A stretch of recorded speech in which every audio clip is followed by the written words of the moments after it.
चलिए आते हैं क्वेश्चन नंबर 2 पे। Khan company buys a lot of 125 boxes which is 3 month supply.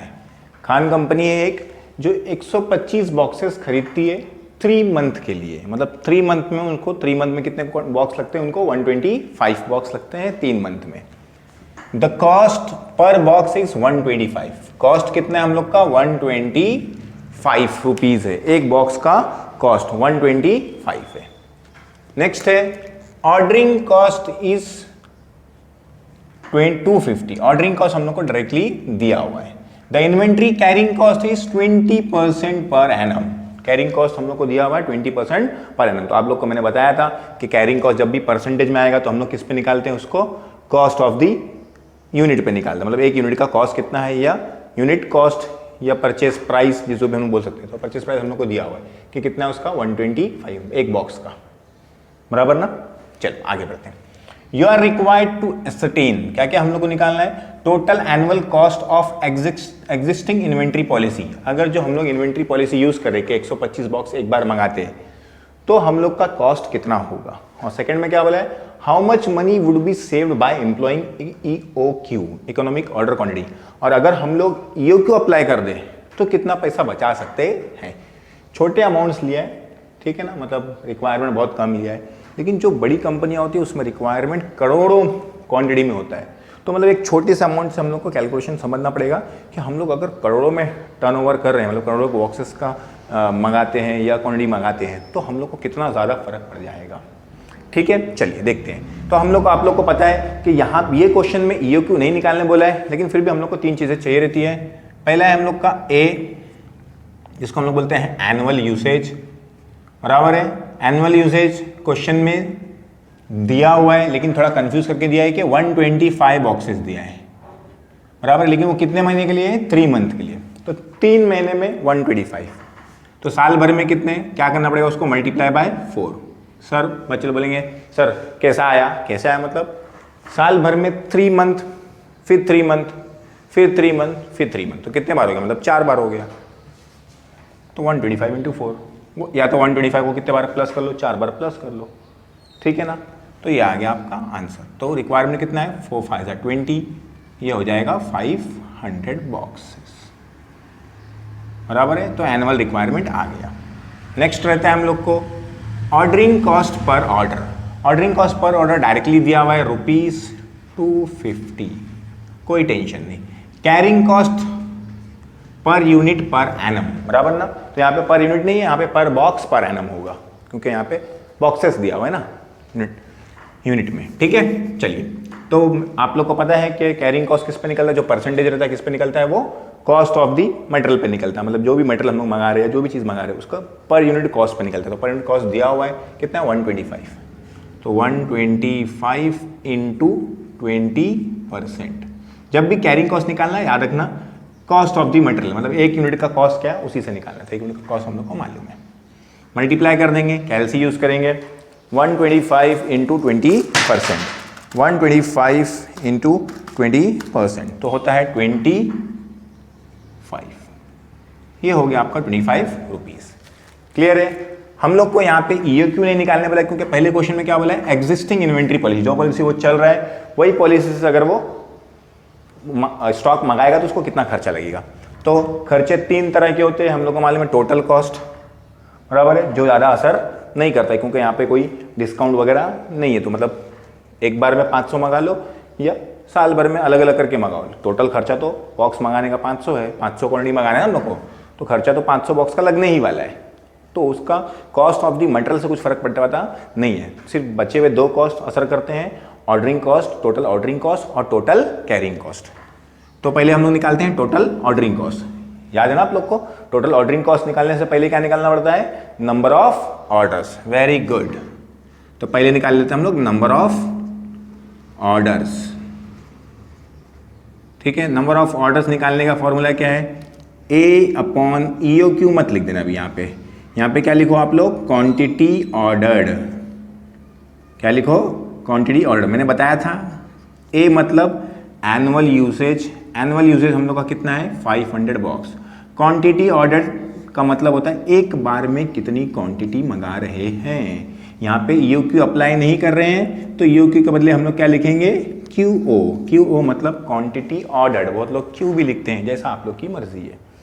तो क्वांटिटी ऑर्डर्ड कितना है हम लोग का 120, एक बार में कितना मंगाते हैं हम लोग, लिखा है ना कि एक बार में लोग 125 मंगाते हैं, तो 125 कैलकुलेट कर लोगे तो कितना आ जाएगा, डिवाइड करोगे तो कितना आ जाएगा, 4 आ जाएगा। मतलब वो लोग कितने बार साल भर में ऑर्डर करते, 4 बार ऑर्डर करते। ये हो गया नंबर ऑफ ऑर्डर। फिर क्या निकालना हम लोग को, total ordering cost. Total ordering cost एकदम simple, number of orders multiply by ordering cost per order. साल भर में कितने ऑर्डर करते हैं इनटू एक बार का खर्चा कितना है, तो साल भर में कितने ऑर्डर करते हो लोग, 4। एक बार ऑर्डर करने का खर्चा कितना है, 250, यस। तो आ गया आप लोग का 1000। ये हो गया total ordering cost. Ordering cost के बाद क्या निकालते हैं हम लोग, कैरिंग कॉस्ट। तो निकाल लेते हैं total carrying cost. Total carrying cost का फॉर्मूला क्या था, मैंने बताया था आप लोग को, हाफ इनटू क्वांटिटी ऑर्डर्ड। यहाँ पे EOQ मत लिखना क्योंकि हम लोग ये EOQ अप्लाई नहीं कर रहे हैं यहाँ पे, दोनों चीज़ का मतलब एक ही होता है, ठीक है ना। लेकिन अब याद रखना कि हम लोग क्या अप्लाई करें। और C half as it is quantity ordered है, कितनी क्वांटिटी हम लोग ने ऑर्डर करे एक बार में, 125। यहाँ पे भी लिए थे हमने 125। कैरिंग कॉस्ट कितना है हम लोग का, 25। क्लियर है सबको ये, कैलकुलेट कर लेते हैं, 125 into 25 divide by 2, 125 into 25 divide by 2 कितना आ गया आप लोग का, 1562.50 बराबर है 1562.50। क्लियर सबको, तो यहाँ पे लिख देंगे total cost. Total cost 1000 plus 1562.50, तो हो गया आप लोग का 2562.50, मतलब 2562.50। ये हो गया आप लोग का। अगर आपने इकोनॉमिक ऑर्डर क्वांटिटी के हिसाब से स्टॉक नहीं मंगाया, अपनी मर्जी के हिसाब से स्टॉक मंगाया, तो आप लोग को इतना खर्चा पड़ेगा, ठीक है।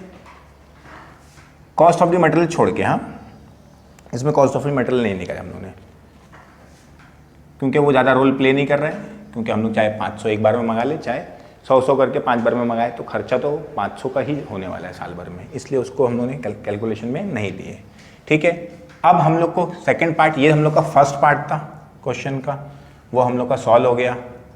यहाँ तो बोला ना total annual cost, total annual cost हम लोग का आ गया। अब क्या हम लोग को अप्लाई करना है, EOQ अप्लाई करना है, एम्प्लॉय करना मतलब अप्लाई करना है। अगर हम लोग यूज़ करेंगे तो हम लोग को कितना पैसा बच सकता है, तो अब हम लोग को EOQ निकालना है।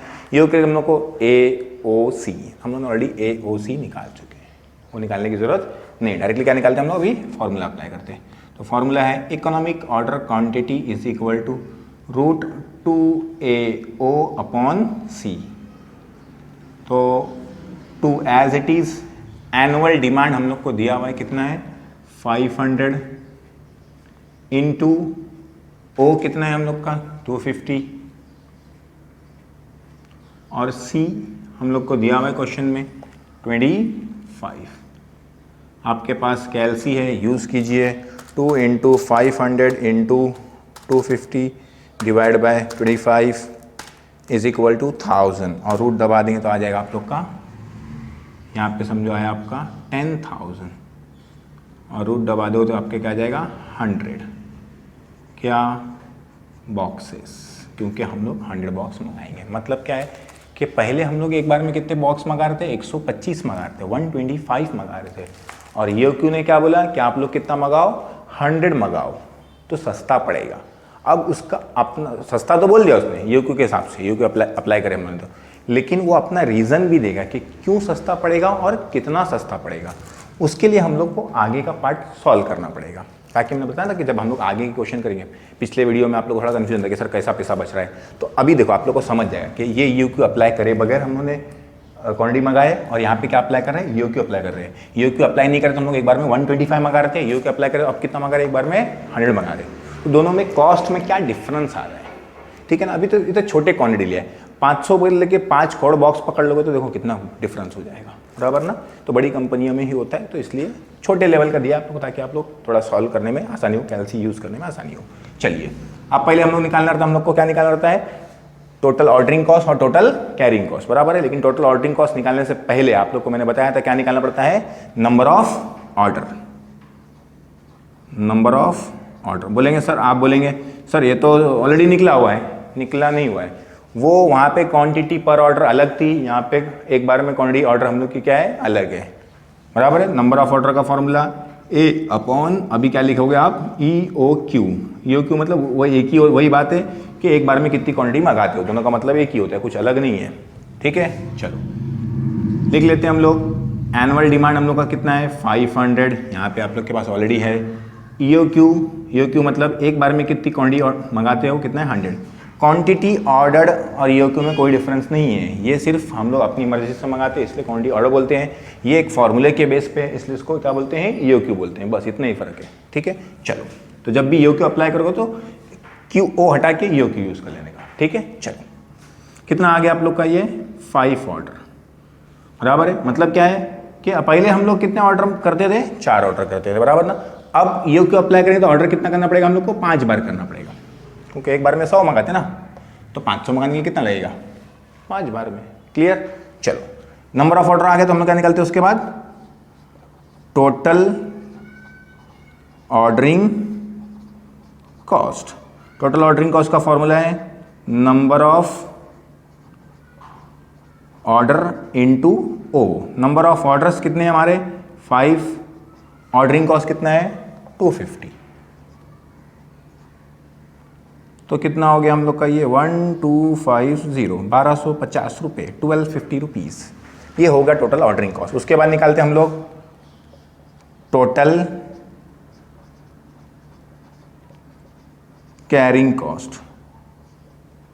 टोटल कैरिंग कॉस्ट का फॉर्मूला क्या था, हाफ इंटू क्वांटिटी ऑर्डर। मैंने क्या बताया, जब ई ओ क्यू अप्लाई कर दोगे तो क्यू ओ को चेंज करके क्या लिख दोगे, ई ओ क्यू, ठीक है। और बाकी सेम सी, कैरी सी मतलब carrying cost per unit per annum, ये half as it is. E O Q हम लोग का कितना है, 100, क्वेश्चन में आया। सी कितना था हम लोग को, यहाँ पे हम लोग को मालूम है 25। क्लियर है सबको। इसको कैंसिल करेंगे तो ये भी आ जाएगा 1250। आपके पास कैलसी है, कैलसी यूज कर सकते हो। ये 50 हो जाएगा, 50 को मल्टीप्लाई करेंगे तो 1250 ही होगा, 1250 ही होगा। क्या बताया था मैंने, जब भी ई ओ क्यू अप्लाई करोगे तो क्या आएगा, ऑर्डरिंग कॉस्ट साल भर का और कैरिंग कॉस्ट साल भर का क्या आएगा, सेम आएगा। देखो सेम आया, सेम आया मतलब आपने ई ओ क्यू क्या करे हो, सॉल्व सही करे हो। सेम नहीं आया मतलब आपने कुछ ना कुछ इसमें क्या करो, मिस्टेक किए हो। इतना क्लियर आप लोग को। ये आ गया ई ओ क्यू, ये आ गया आप लोग का नॉर्मल, आपकी मर्जी के हिसाब से मंगाते थे आप। चलिए अब हम लोग को क्या निकालना है, टोटल कॉस्ट एज पर ई ओ क्यू। ये टोटल कॉस्ट आपके हिसाब से था और ये टोटल कॉस्ट निकाल रहे हैं हम लोग किसके हिसाब से निकाल रहे हैं, ई ओ क्यू के हिसाब से। तो इसमें क्या करोगे, दोनों को प्लस कर दोगे तो कितना हो गया 1250 प्लस 1250, तो कितना हो गया ₹2500। क्लियर। चलिए अब आगे आते हैं, क्या पूछा हम लोग को, how much money will be save, बराबर ना। तो amount saved by employing E O Q is equal to, बराबर ना, ई ओ क्यू अप्लाई करने के बाद कितना पैसा बचा। पहले हम लोग कितना खर्चा कर रहे थे, 2562.50 माइनस, अब कितना पैसा खर्चा कर रहे हैं हम लोग ई ओ क्यू अप्लाई करने पे, 2500। दोनों को माइनस कर दोगे तो कितना हो जाएगा 62.50, मतलब आप लोग का 62 रुपीज़ 50 पैसा सेव हो जाएगा। लेकिन ये जो सेविंग आप लोग बोलेंगे सर इतने से सेविंग के लिए इतना मेहनत क्यों है, ये सिर्फ मैंने बताया कि 500 बॉक्सेस कोई कंपनी नहीं मंगाती, बड़ी कंपनी अप्लाई करती है, छोटा मोटा डीलर रहेगा तो भी 500 से ज़्यादा बॉक्सेस मंगाता है या 500 से ज़्यादा क्वांटिटी मंगाते हैं, बराबर है। तो ये बड़ी कंपनी, अगर हम जो एग्जाम्पल ये 5 करोड़ हो जाए, कितने हो जाए 5 करोड़, तो मतलब इसमें और कितने जीरो बढ़ जाएंगे, 5 जीरो बढ़ जाएंगे, तो इसमें भी कितने जीरो बढ़ जाएंगे, 5 जीरो बढ़ जाएंगे, मतलब 62 लाख रुपीस आप लोग का क्या हो जाएगा, सेव हो जाएगा, बराबर है ना। तो इसलिए EOQ बहुत ही इंपॉर्टेंस रखता है एज ए कंपनी और एज ए एंटरप्रेनर जो बड़ी बड़ी कंपनियां चलाता है, या कोई बड़ा बड़ा बिजनेसमैन है, या बड़ा कोई फैक्ट्री चलाता है, इंडस्ट्रियल जिसको बोलते हैं, बराबर ना। तो उनके लिए ये बहुत ही यूज़फुल है कि मटेरियल किस तरह से हम लोग को मंगाना चाहिए, कितनी क्वांटिटी मंगाना चाहिए। इसलिए मैंने एक एग्जांपल ले लिया आप लोग के लिए, ठीक है।